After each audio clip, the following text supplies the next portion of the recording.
Hello, everyone. Happy Thanksgiving week. Welcome to this edition of Purpose Amplified. I am your host, Anh Nguyen, and I am very excited to have today's guest on. We'll chat with him here shortly, but I wanted to welcome everyone and kind of just give you a little bit of a background why I started this live stream. So often we see issues in our world where we're like, how can one person make a difference? How can one organization make a difference? Because it just seems so overwhelming. But I'm here to tell you that one person can make a difference. And today's guest, in fact, is living proof of that. And without further ado, I'm going to go ahead and bring on our guest today, Kevin M. Yates, founder of Meals in the Meantime. Hey, Well, Ann, good to see you. it's good to see you. Thank you so much Thank for you. being a guest on my show and really sharing with the world what you're doing. I met Kevin through our professional world in the learning and development space, and when I learned about Kevin having founded Meals in the Meantime, I was like, this is a man I want to talk to you more about. So, Kevin, I'd love for you to introduce yourself to the viewers out there in live stream land. Yeah, thank you so much, Ann. Gosh, where do I start? I'm going to try to do this in about 90 seconds or less, right? So I actually am active in two worlds, right? One world is the training, learning, and talent development community, where I am known as the L&D detective. And they call me that, Ann, because I investigate with facts, clues, evidence, and data, just like Sherlock Holmes. That's why they call me the L&D detective. I investigate the extent to which training and learning is measurably contributing to and impacting human and business performance, right? So there's that. And then there is the nonprofit world, where I am helping people who are experiencing food scarcity and food insecurity with our organization, which is called Meals in the Meantime. We are 501c3. We're operating out of Chicagoland, south suburbs. We help people who need food with pop-up food pantries, where we provide free, fresh, healthy, high quality food in grocery bags for our pantry visitors. So, been in training, learning, and talent development for about 30 years. I've been in the nonprofit world for 3 years. We're in our third year of operations with Meals in the Meantime. And so it's a little bit about who I am and a little bit about what I do. And I think I Wow. did that in 90 seconds or less. You did. That was amazing.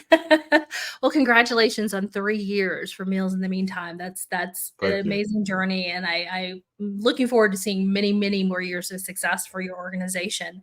Thank I was you. looking at some stats about food insecurity and hunger. 44 million Americans face hunger every day. That's an astounding number. And as I mentioned when I started the show, I was like, that's so overwhelming to think. How can we help everyone? Yeah. I won't get into it, but I think this country could help everyone, but that's a whole other conversation for Yeah. another day. And so I know you mentioned that you are working in the Chicagoland area. And what was the impetus to get you started on this road to creating Meals in the Meantime? What was that one defining moment? Yeah, and you know what? I remember it like it was yesterday, although it was 3 years ago. It was Tuesday, March 9th of 2021. I remember laying in bed at about, I don't know, 5 or 6 in the morning. I had just woke up and I was just kind of contemplating life, thinking about my life, thinking about the things that I've done, thinking about successes, thinking about failures, thinking about the things that I have chased after, the things that I have not chased after. It was just really a deep moment of self reflection. And I was quite transparently thinking, and that I am fortunate to have had a great deal of personal and professional success. And I was actually feeling a little empty, on that during that period of reflection that morning, just kind of thinking that so much of what I have done and had did up until that point was so focused on me and so focused on my career and me progressing and moving and going out to the world and doing the work that I do as the L&D detective. And I felt a little empty, right? I felt as though I had not done as much as I should or could be doing for the larger human good, right? And so this idea for Meals in the Meantime came to me in that moment. And I do believe that it was and continues to be divine inspiration. And that is how it came to be. And it is no more complicated than that. And so on that morning of Tuesday, March 9th, as I had that idea, I literally got out the bed that morning, that day, went to the computer in my office here at home and just started thinking about a name. Meals in the Meantime is what rose to the top. I looked to find an attorney that could help set up the 501c3. I created a website. It was a shell that day, obviously, but on that one day, and I got the attorney. I got the URL for mealsinthemeantime.org.com and .net. And the rest, as they say, is history. And so, since Tuesday, May 9th of 2021, we've had more than 10 pantries. We've given away more than 1,525 bags of food, free, fresh, high quality, healthy groceries. And I'm really proud, Anna, of the fact that we have given away more than 8,000 pounds of fresh fruits and vegetables. So that's a little bit about how we got started and who we are even up to now. Yeah. That is amazing. And I love that you're like, I had this moment and I got up and I did it all. Now It that's happened just like that. Yeah. because that is who you are, Mr. Yates. You just Oh, want to get thanks. it done. For those of Thank us you. mere mortals, what do you suggest? I know that I have met others who have wanted to create and found nonprofit organizations. What do you suggest, and how do you suggest they start? Just a few steps. Yeah. So one of the things that I need to share is that my background is not nonprofit work, right? My background is corporate. My background is, again, as I said earlier, 30 plus years in training, learning, and talent development. And so when I entered into the nonprofit world, it's a space that I knew very little, if not nothing about, right? And so my advice, my recommendation, thoughts and ideas for someone who is interested in entering into the nonprofit world, the nonprofit space, is to educate yourself as much as possible along the way while you are on the nonprofit journey. Don't feel as though you have to know everything about nonprofit work to get started, because you don't. You can learn as you go. And that's what I want to encourage people to do, because I am even now continuing to learn 3 years later, just from an acumen perspective, from how do you operate and lead a nonprofit day to day. What is fiduciary responsibility? What does that look like? What are the requirements for 501 C3s, legal and administrative requirements? I'm still learning about that every day. And that is a part of the work of a nonprofit. So Yeah. I just want to encourage anyone who's interested in entering that space to not feel overwhelmed or not feel as though you have to know everything before you get started, because you don't. I think that what will help you be successful is the way in which you are led by the desire that you have to fulfill a purpose for the larger good of humanity and people. And I believe that if that is what leads you and guides you, everything else will fall into place. It certainly has for me, for Meals in the Meantime. No, thank you for sharing that. And exactly, I feel like people get overwhelmed and don't know where to begin. And you contact an attorney, and that's usually a great place to start, is to contact an attorney and get that Yeah, paperwork done, so then that you are officially designated a 501c3, and then absolutely. really learn the kind of the business side of it, because nonprofits Yeah, are are essentially a business, although the they revenue are. is a little bit different. Yeah, revenue is very different. So what made you decide that this is what you were going to do? I mean, there's food banks, and then there's shelters. What was the gap you saw that made you decide that this was something that you really wanted to create and help people in the Chicagoland area? That's a great question. And, I think that one of the things that is unique about our food pantries is the quality of food that we provide, right? And so, where I saw the greatest opportunity and a need is to really focus on foods that provide the natural nutrients that our bodies need, right? So, for example, in one of our food bags, what you might find, well, let me give you an example, just using um, a food bag from this past Saturday, which is when we had our Thanksgiving pantry. So we partnered with an organization who provided the turkeys for Thanksgiving, right? And so then what we provided is bags full of fresh, healthy sides. And so in our bag of food, we had fresh collard greens, We had fresh green beans, fresh corn on the cob, real sweet potatoes, and we also included some apples. So, by the way, we included apples because my mom makes sweet potatoes with apples, Oh, which is really? amazing, right? I've never And had it that way. it's good. It's awesome. It's good. So real quick, it's sweet potatoes, it's apples. You want to cook the sweet potatoes first. You want to add the apples maybe about 15 or 20 minutes or so before the entire, before the potatoes are done, right? So that the apples don't cook too long. And in that pot, you add a little bit of butter, obviously water, sugar, cinnamon, white Sounds sugar, brown delicious. sugar, and it's an amazing dish. So That sounds so delicious. again, yeah, it's awesome. It's awesome. Shout out to my mama. And I want to go back to your question though. So what makes us unique? Just using that as an example, fresh collard greens, fresh green beans, fresh corn on the cob, sweet potatoes, apples, all of that is fresh. None of it is canned or boxed. Now, to someone who is experiencing food insecurity or food scarcity, a can of green beans or a box of food is absolutely fine. There's nothing wrong with that.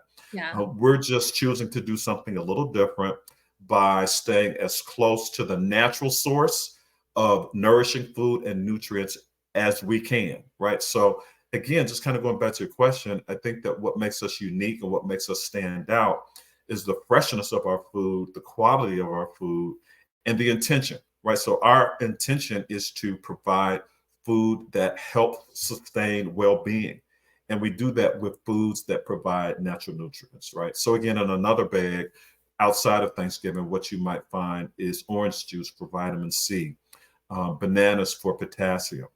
We provide plant-based milk for people who might be lactose intolerant or who have dairy allergies. We Yeah. provide turkey products for people who don't eat beef or pork. We provide cherry tomatoes, baby carrots as a healthy snack food for children and adults. We provide wheat bread for healthy digestion. We provide strawberries and again apples as a source of fiber. So those are just some examples of the different types of foods that you'll find in our food bags and the intentionality of being sensitive to different types of population needs in terms of their needs for food. Yeah. Long So answer your question, but I hope it made sense. oh, no, absolutely. It did answer my question. And so you mentioned having a partner who provided the fresh turkeys. How do you go about getting all the fresh food? Do you have partner organizations or is it through donations or a mixture of both?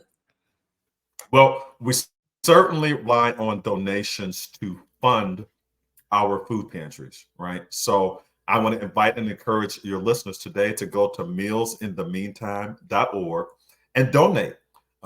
The money that you donate to Meals in the Meantime literally puts a bag of free, fresh, healthy, high quality food into the hands of someone in need. So we rely very heavily on donations to fund our food pantries. We rely on grants as well. We rely on fundraisers. Hopefully, you'll Mhm. give me an opportunity to talk about an upcoming fundraiser. And then we have partners with different suppliers and retailers who help us acquire the food for our pantries and also help provide some of the other services that support our food pantry. So we have very deep, very meaningful partnerships with agencies, with retailers, with transportation providers, and others who just help us execute our pantry. That's awesome. And I'm glad you brought that up because it really is, it takes a collaboration. It takes an ecosystem of organizations to It serve does. those in need. One organization cannot do it all, but with the partnerships and the collaboration, you absolutely can serve many, many people. And Absolutely. so, you're saying this, and I'm thinking, okay, he runs a business and he's a busy man and he's traveling all over the world. How are you doing all this? Do you have staff with Meals in the Meantime or volunteers who help you run the organization on a day-to-day basis? Absolutely. It takes a village, as you just said. This is not the Kevin show. It is not all about me. I am not the one doing all of the work. We have an incredible team that really starts with our board of directors, who are very engaged with the work of helping people who need food. We also have a pantry coordinator who coordinates our pop-up food pantries, and so that helps as well. And then you just talked about, or rather, I just talked about the different partnerships that we have. So we have, in addition to our board of directors, our pantry coordinator, we have some amazing, awesome volunteers, right, who come out to our food pantries, who help us unload trucks, fill bags of food, break down boxes, and then most important, the volunteers are actually putting the bags, the grocery bags of food directly into the hands of people who walk up, or into the vehicle trunk, or into the front seat or the back seat of a vehicle that comes through our pantry. So it is a village. It is a collaborative effort for sure. Yeah. And that is what really helps us fill the food gap with nourishment and dignity. It's all the partners, volunteers, collaborators, suppliers that we have that help us do what we do. And I so appreciate the fact that you are focused on providing nutritious, fresh foods when you can. Did you work with a Yes, nutritionist to decide this, or do you just saw that need? Because oftentimes, and by no means am I disparaging food banks, but oftentimes all they are able to absolutely. offer are canned goods or dried milk. And while that does help to sustain, as you mentioned, you absolutely have to have the fresh foods and fruits and other things that help to really truly maintain a healthy body. I agree. I agree. And I'm also glad that you called out the fact that there's absolutely nothing wrong with a can of green beans or a box No. of powdered Mm, milk. If you absolutely. are hungry, if you need food, that is great. That is awesome that you have access to that. Again, we just chose to do something different. And so you asked, like, did we work with a nutritionist or anything like that? And we didn't, right? Just to be transparent. But we are led by this idea of what would you eat? WWYE. And it's one of Yeah, our board members that came up with that. And what we are committed to is not giving food to anyone that we would not eat ourselves. And so we are led by that idea. And again, we're also led by the idea that in order for our bodies to be as healthy as they possibly can be, there are certain types of food that provide nutrients, that provide the well-being and the sustainment of good health. And the best way to get that is through the natural source of those nutrients and vitamins and nourishment yeah, itself. And so that's where we have the idea that, we want to give healthy vegetables, healthy fruits, milk that, different populations can consume, meats that are, most often able to be selected across, faith or yeah, across other types of dietary restrictions, which is why we stick with turkey and we don't, provide beef or pork. So yeah, those are some of the ideas around why we give what we give in terms of really focusing on health and nourishment and foods that sustain well-being. yeah. No, I love it. Do you already have a schedule of pop-ups for the year, or is it just as need comes up? How do you decide when your pop-ups are and where they'll be? Yeah, yeah, that's an interesting question, right? So what I can share with you, in our first year, 2021, we had two food pantries, right?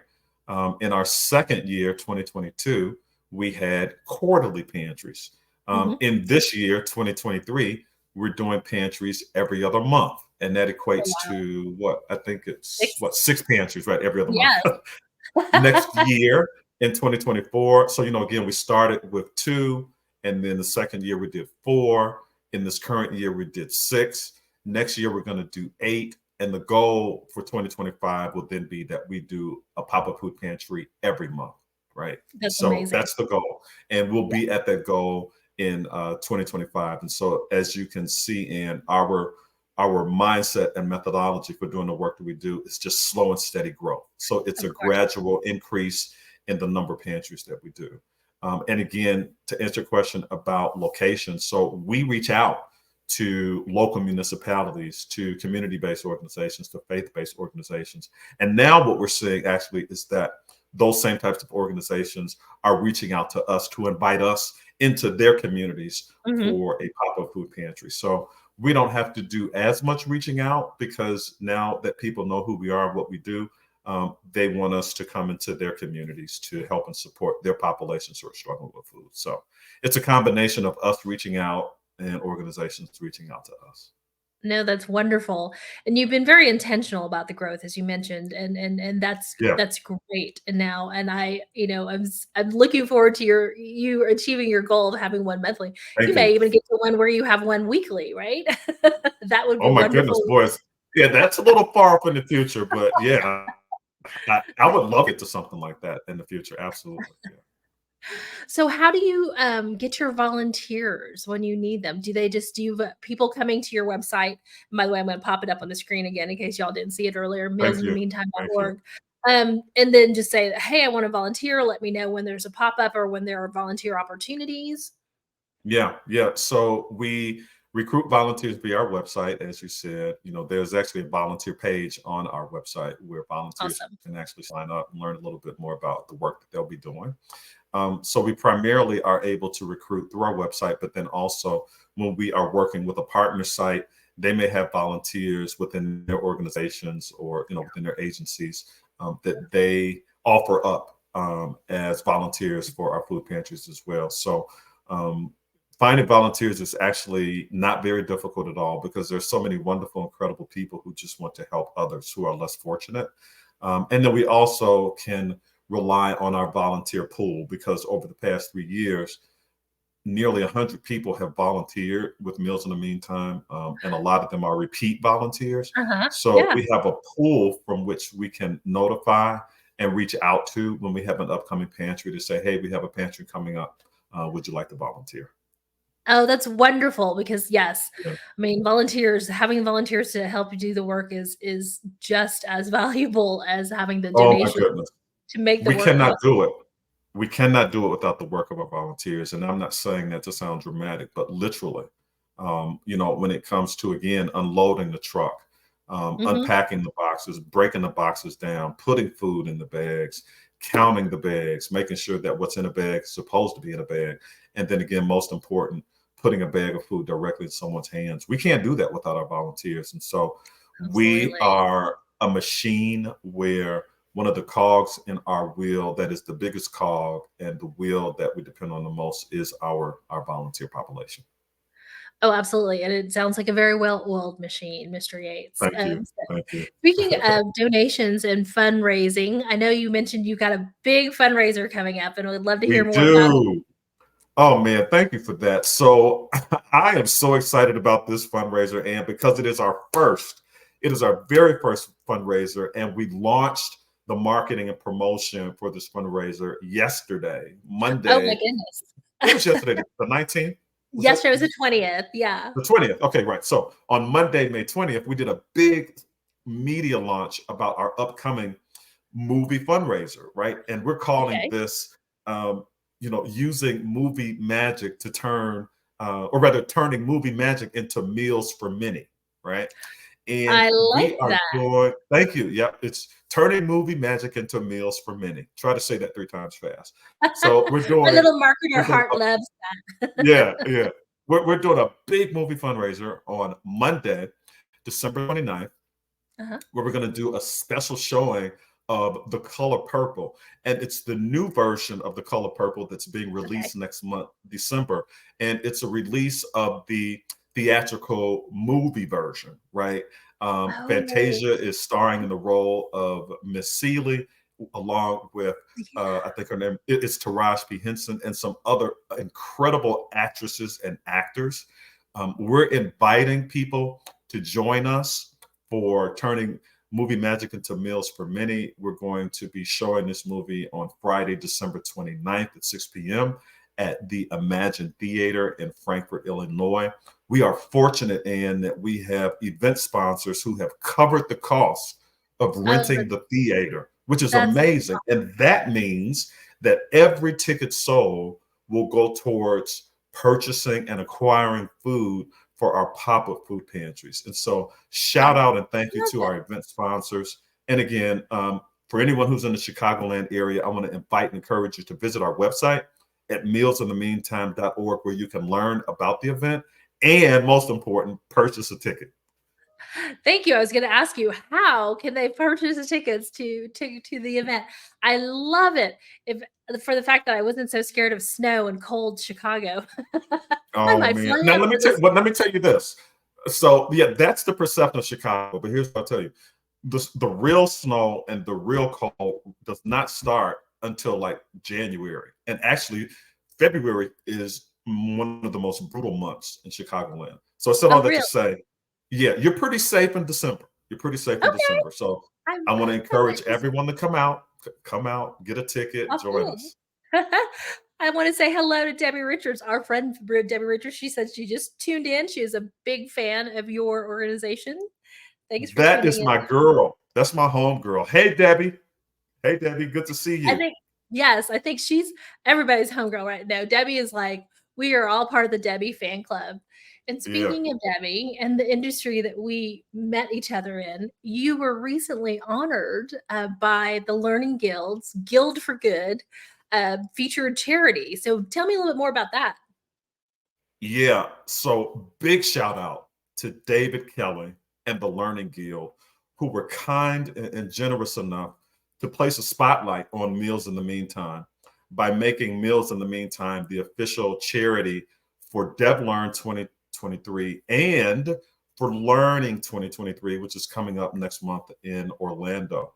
And so, again, the Guild for Good, which is part of the Learning Guild, selected Meals in the Meantime as the charity of choice for both of those events. It was absolutely amazing to be featured at DevLearn 2023, where we raised nearly $10,000 from the Oh my kindness and gosh. the goodness. Yeah, yeah. It all comes from the kindness and goodness of attendees. I believe, and I've always said this: the training, learning, and talent development community is an amazing one. I am honored to be part of that community and so grateful for the community for contributing to our effort. And I'm excited about being able to do something similar for Learning 2023. That So is shout out amazing. to David Kelly, Yeah, for shout out sure. to the Learning Debbie Guild, said and she'll shout out promote to it the at Guild for Learning Good. 2023 for you. All right. All right.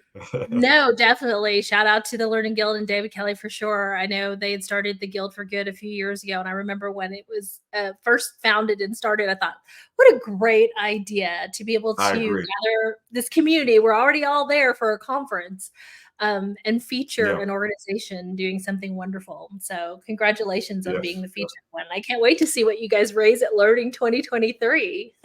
Me too. Me too. Again, it's all about helping people who need food, and every penny that we get helps us do that. Yeah, absolutely. So ATD, we're looking at you. We got ATD International coming up in May. Perhaps Meals in the Meantime could be a featured organization. Well, I love that you put that out in the universe. I hope that someone from ATD is listening and watching and creates that opportunity. Well, our friend Debbie has some pull at the ATD national level. So maybe she can put a bug in somebody's ear. I'll be there. Actually, I'll be there at the ATD International Conference next year, and I'll be leading a session. So I'll be Awesome. there. Yeah. Yes, come find Kevin. So if you guys would like to connect with Mr. Yates, you can find him on LinkedIn under Kevin M. Yates. And then, of course, we have popped up the URL for Meals in the Meantime several times there, mealsinthemeantime.org. Go check out what they're doing. Even if you don't live in the Chicagoland area, I think this is a great organization to support. Or if you know of friends and family who live in the Chicagoland area, encourage them to go check out Meals in the Meantime. Go to the fundraiser on December 29th. And then also, if you're looking for volunteer opportunities, I'm sure there are many out there with high school students or college students looking for volunteer hours. I just happen to know an organization who might need your help there. All And then right. Let us also know. follow Meals in the Meantime on social because you're on LinkedIn, you're Yes. on Facebook, right? And are you on Instagram as well? Yeah. So if you want to follow me, and I invite you to do so, as you said, I am on LinkedIn, I am on Facebook, I am on X, formerly known as Twitter. I'm even on Threads, and I'm on Instagram. So if you want to learn a little bit of personal stuff about me, I tend to get a bit more personal on Instagram than I do on like LinkedIn. And then Meals in the As I do too. Meantime. Yeah, yeah, yeah. But people like to get to know me personally, so you can do that on Instagram. Absolutely. And then Meals in the Meantime, we're everywhere too. Meals in the Meantime, you can follow us and find out what we're up to on LinkedIn, on Facebook, on X, formerly Twitter, on Threads. and Instagram as well. Yes, so Just look you for the can brand. Look for the brand. as Kevin is sporting the logo today. No, I really, really love that what you were doing. And like I said, when I found out about it, I was like, okay, I've got to have him on my show because it was the whole point of the purpose of me having this show is to really help people find out about organizations and people doing really wonderful work and really taking that purpose that they Yeah. have found and amplifying it and making that impact in their own community and hopefully, globally. Any plans to go beyond Chicago with your organization? It is not a plan now. So what we are looking to do is grow where we are, right? So while we may not go any further than Chicagoland South suburbs, some of the things that I'm thinking about in terms of a future vision, future growth that I have for us is, for example, at some point, I'd like for us to own a truck, right, that we can use to pick Yeah. up and transport food. Right now, we partner with Alameen Brothers Transportation. Shout out to Alameen Brothers Transportation, who is kind enough to donate one of their trucks for our food transport. That's So awesome. again, my vision is at some point we will own our own truck. And I also have a future vision that at some point we will own our own facility where we can distribute food as well, kind of like a big drive-through facility that we can use for traffic, but also use for cold food storage and regular room temperature Yeah. storage food as well. So that's my vision. So, as I said, we might not go outside of the Chicagoland South suburbs, but we just want to grow where we are. But it's a great model though for other people to follow in their own area. If so I think you might be open to sharing some information with people if they wanted to reach out to you Yeah, about that model. So, but I yeah. have a feeling that you will absolutely make all those goals and achieve all those goals with getting the Thank truck you, and thank you, facility. So, good luck to you. Like I thank said, you, I have no thank you, doubt thank that you, you thank you will for that. make it happen. And Thank you, again, and I appreciate your faith and encouragement. oh, absolutely. Again, everybody go check out mealsinthemeantime.org. If you are catching this video on the replay, please feel free to drop a comment or question. Definitely feel free to connect with Kevin. I will go ahead and make sure that you have all of the URLs and ways to Thank you, connect with Ann. Mr. Yates and Meals in the Meantime. And if you are in Thank you. Chicago, check out the movie. You've got to say it again Yeah, for you know us. what? I want to add something there, Ann. So even if you don't live in Chicago, maybe you know someone that does. So everyone that's Yes. watching and listening right now, if you don't live in Chicago, go to the website, buy a ticket, and give it to someone, right? Maybe you know someone Oh, who could use a yes. ticket, right?